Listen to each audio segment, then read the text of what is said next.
Mr. Speaker, I thank you for this opportunity. I rise to reply.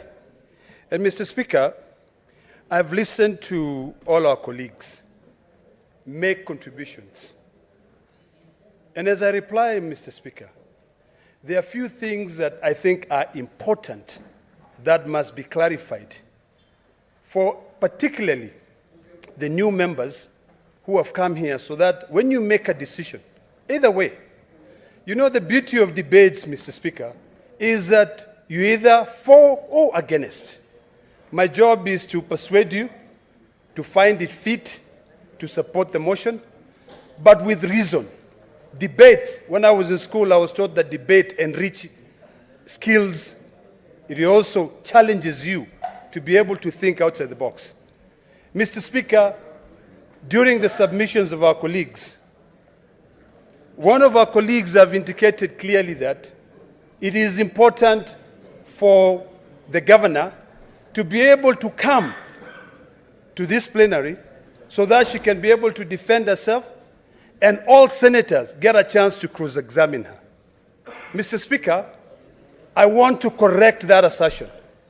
When we sit as 67 members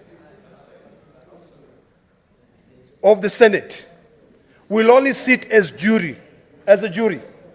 The only thing we can be able to do is to seek clarification. You will rise and say, can you please clarify what you just said? The reason why, Mr. Speaker, I was persuading, and this is why I still want to persuade you, to consider the committee way is because that is the only option you'll have to cross-examine any witness. Sitting here during plenary, Mr. Speaker, will all be juries. In fact, these televisions will be switched off, and then all of us, after the governor and the assembly have made their case, sit down to now consult and talk among each other as juries, 67 of us, Mr. Speaker. Mr. Speaker, it is important that any decision we make as a Senate, we make it when we are fully informed. Mr. Speaker, I want to persuade the new members who have made an argument that they have not been given an opportunity to be able to experience a committee, and they want to be given an opportunity to participate in an impeachment motion. Mr. Speaker, on our side of the divide, we propose new members. And in fact, out of the 11 members, we have proposed in total, for both sides, 4 women. That is above a third. Mr. Speaker, it is important for us to note that we are discussing about precedents. We are discussing, Mr. Speaker, about procedures, whether committee, whether plenary. If you are sitting there thinking that in plenary, you'll get an opportunity to cross-examine a witness, the news is you will not be able to do that. You'll only be a jury. So those are the issues that we must consider, Mr. Speaker, order, senators, as we make our decision. Senator Boni, and Senator Kisang. Thank you, Mr. Speaker.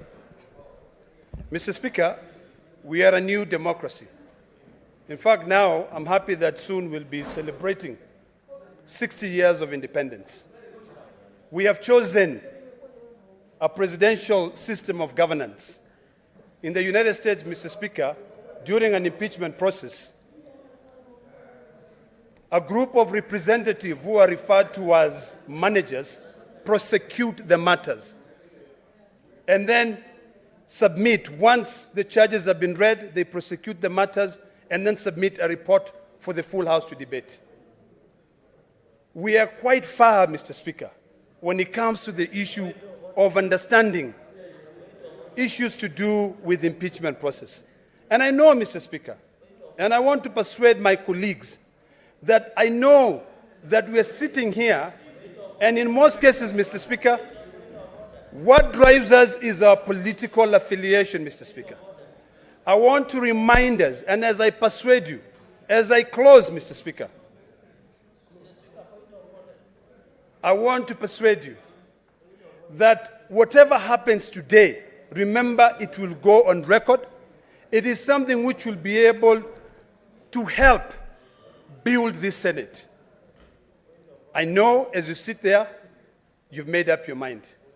But for the people of Meru, it is important for the people of Meru to know that today we are not prosecuting, we are not debating the issue Honorable Senators. of either to send the governor away. The only thing we are debating is whether What is your point of order, to give Senator, it to for 11 members of the Senate to be What is able your to point of order, cross-examine Senator, for witnesses. Senator Ledama.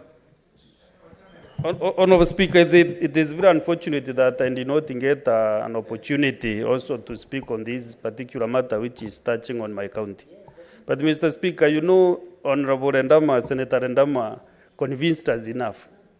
And I think he is just delivering his points that he gave us. So can you kindly summarize? Can you just summarize and then we make the decision? Yes. Yeah, you just summarize your reply. You don't need to. That is the reason why we could have been given 2 minutes each, because I was on the queue also. It is not fair at all. Senator for Meru. Indeed, I am aware. Indeed, I'm aware that this matter originates from your home county. However, if you look at our standing orders, the mover has 20 minutes to make a reply. So, Senator Ledama, you are left with 3 of the 20. 3 of the 20?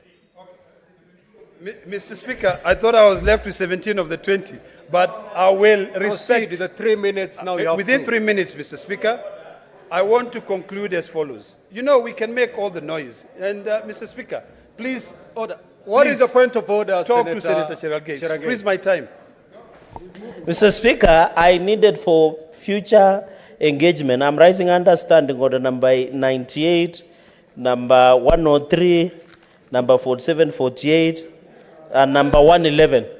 Mr. Speaker, I need your interpretation. When a motion is limited after you have put the open for the debate, does it mean that the mover, when they are replying, are also limited to 3 minutes? My interpretation and the upshot in such, so that we don't go to conundrum, Mr. Speaker, is to have the mover to reply, to restrain themselves to 3 minutes, because that is the import of standing order number 111. So is it in order, Mr. Speaker, to request you kindly, understanding what number 1, and the import of standing order 111, to call the mover, Mr. Speaker, to just finish under 3 minutes, just like any Mr. Speaker, because this is like animal farm. It's not like animal farm where, Mr. Speaker. Senator Fernandi, had you not showed up on a point of order, Senator Ledama will be through by now. I said he had 3 minutes. Okay, thank you for the guidance. I just needed that clarity. Thank you. Mr. Speaker, you know, my dear brother from Nandi love to hear the sound of his Senator voice. Ledama. Thank you, Mr. Speaker. Just proceed to All right. conclude. Let me conclude in 2 minutes, Mr. Speaker. Mr. Speaker, as I conclude, I want to conclude with the following. Number 1, that it is important for us to know the facts of either committee or plenary. During committee, our distinguished 11 senators will get a chance to retreat, to go and write a well-thought-out report and come back here to be able to persuade us either to send the governor home or to save the governor. During plenary, Mr. Speaker, this will only take 2 days. There is no time to go and retreat. And looking at the calendar, Mr. Speaker, it is quite evident that maybe we'll have only the 7th and the 8th, and that's done. So, Mr. Speaker, as we leave this House today, and as my colleagues from both sides of the aisle make their determination on whether to go plenary or committee, remember that impeachment is a very painful process that I would never wish for anybody. So I plead with you to support. Order, members. My brother from Meru, I have a lot of tremendous respect, Mr. Speaker, for the Deputy Speaker.